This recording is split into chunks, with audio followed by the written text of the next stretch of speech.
Hey everybody, Pat and Doug here with another episode of the Wealthy Gym Owners. And today we're going to talk Black Friday marketing. Now, as we record this, we are kind of embarking on that fall season that, tends to be a really interesting opportunity for small businesses, as a whole. But, we're here talking about gyms. And so how do we take advantage of a time of year that people are out making purchases, people, are kind of in buying mode. So, Doug, let's start to dig into this.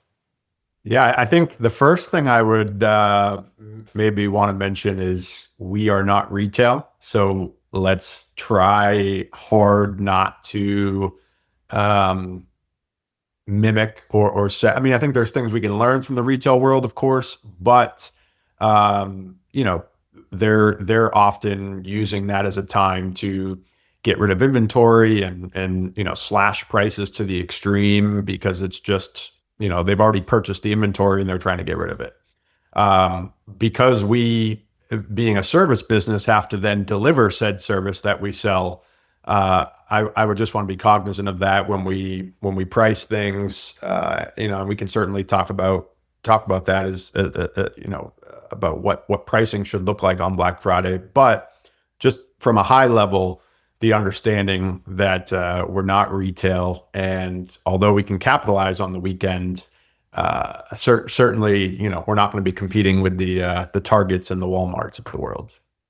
Yeah, it's definitely a different landscape for us, but there are clearly some opportunities for people who do have retail internally, and we certainly have some people that sell supplements. They may sell t-shirts, sweatshirts, some of that stuff. There's some things you can borrow there. Um, I will say that unfortunately, sometimes in our market, those are like afterthoughts for us, and so we don't think about the margins on those things maybe as diligently as businesses that are entirely retail do. And uh so we probably have to be a little more dialed in on that side of it. But let let's think about maybe this through two sides: what we can sell to our current clients, and then what we may be able to sell to people who are not yet clients. So let's start with current clients. Are there any offers you've seen be really successful, or any strategies you've seen people use with current clients? Yeah, current clients. I mean, certainly the inventory that you have, product, swag, etc. From a service standpoint, though, I think it's an interesting opportunity to capitalize on upgrades. So, looking at things like, for example, do they want to buy a bundle of one-on-one private training sessions where they don't normally do private training, but you're able to highlight it that weekend? Maybe, there's some type of expiration date that is geared towards like, the end of January so that it's not sitting on the shelf forever. But if they did want to purchase it now and use it in the new year, they could. And I think that's a general theme that you'll see with a lot of our Black Friday recommendations is making sure that they can purchase it that weekend. You cash collect, but they may not want to use the service until January. So personal training upgrades. The other one that we really like is going to your current clients and doing a very low barrier offer for upgrading the tier to membership in a temporary way. So rather than making them feeling like they have to commit to that, say for example, to go from twice a week to three times a week, from a recurring standpoint, that would be a tougher sell. However, you could do something like we've done 30 days for $30, where it's less about the $30 that you're collecting and more about getting them to experience that higher level membership, track them throughout the 30 days. And then obviously the goal would be that they enjoy that experience and they want to stick with it long term. But I think shorter term trials to experience the other things you have is probably the lens I would look through for current clients. Very good. So, so if that's current clients, what about people who are not yet clients? What kind of offers have you seen be successful with that audience? So the first thing that I would maybe recommend, if you've been in business for, if this is your second or more Black Friday, I would certainly look back at what you did in previous years. I think that's a lesson I always try to remind myself of. As entrepreneurs, we like to just do the new thing, or change it because it's we're bored with it. But I think it is a good reminder. If you've been in business for a couple of years, you've probably done something in the past, and hopefully you can pull some data to see if that was successful or not. Obviously, if it wasn't successful, then the new ideas come onto the table. But if it was really well, for example, I would say one of the more common ones we see is a paid in full special, where maybe they buy 12 months, get the 13th month free, or buy 11, get the 12th free, buy 6, get 1 free. Something where it's buy X, get Y free, with a pay in full.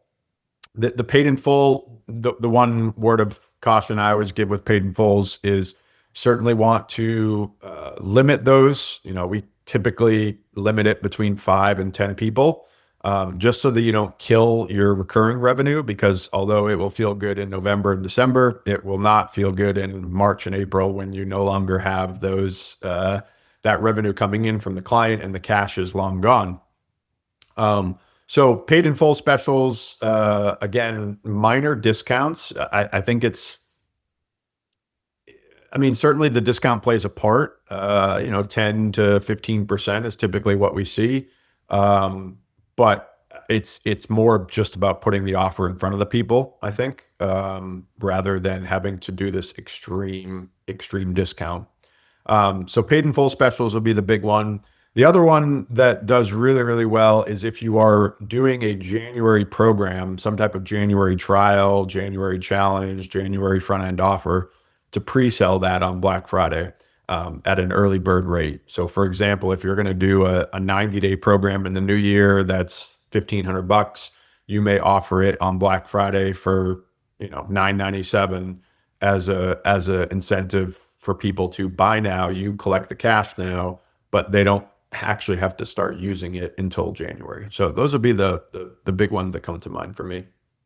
Yeah, the only other one that I think that we've seen some real consistent success with is some sort of gift card offer where, you know, members can buy gift cards for other people, or all access passes, punch card type thing, a really defined kind of volume that they're purchasing. Business owners can buy them for employees. And you can sell them to the masses.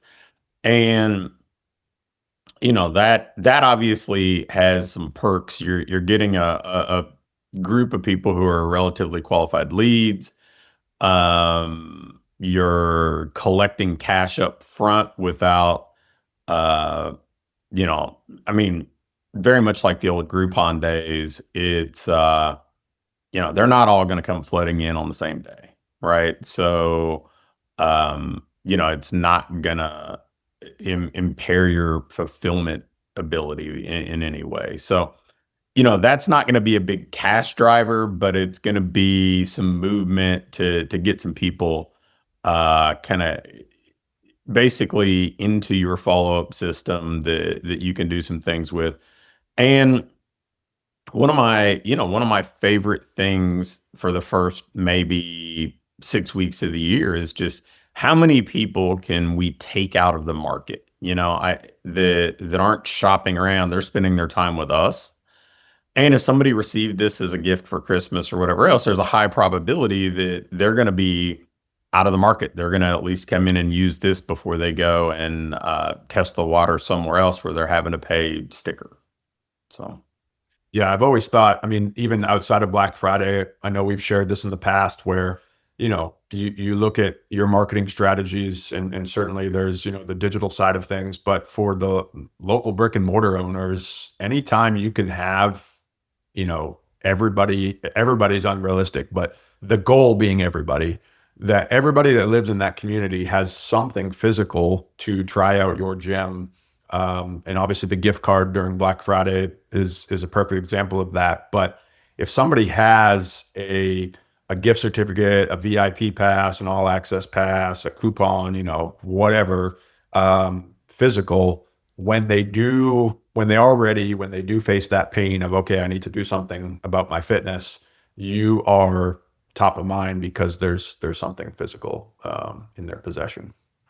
Yeah, I mean, if you're a Chamber of Commerce member, you could easily go around to the other business owners in the Chamber of Commerce and have a distribution plan with them saying, hey, you can buy these at, we'll buy a bundle of these for essentially 10 cents on the dollar, or, you could even gift them to fellow chamber members to distribute. And now you've essentially got an army of distributors for your marketing.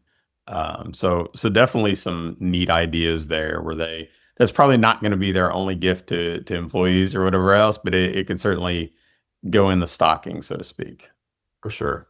And I think distribution is arguably just as important, if not more important, than the actual offers that you come up with, right? So we brainstorm. Maybe you have 2 to 4 things that you're going to push hard, and you certainly create those offers. So maybe it's a paid in full special, maybe it's the gift certificate, maybe there's one internal thing that you're going to do.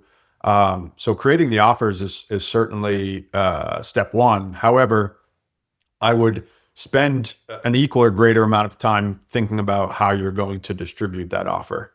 So, running ads is typically not something we see successful, unlike the big retail where you'll get hammered with ads because that stretch of time is typically very expensive on the ads landscape. And, people are typically purchasing more product than they are, a service on ads. I would personally recommend spending more of your efforts on, how can you get that offer distributed out to your list via email and text?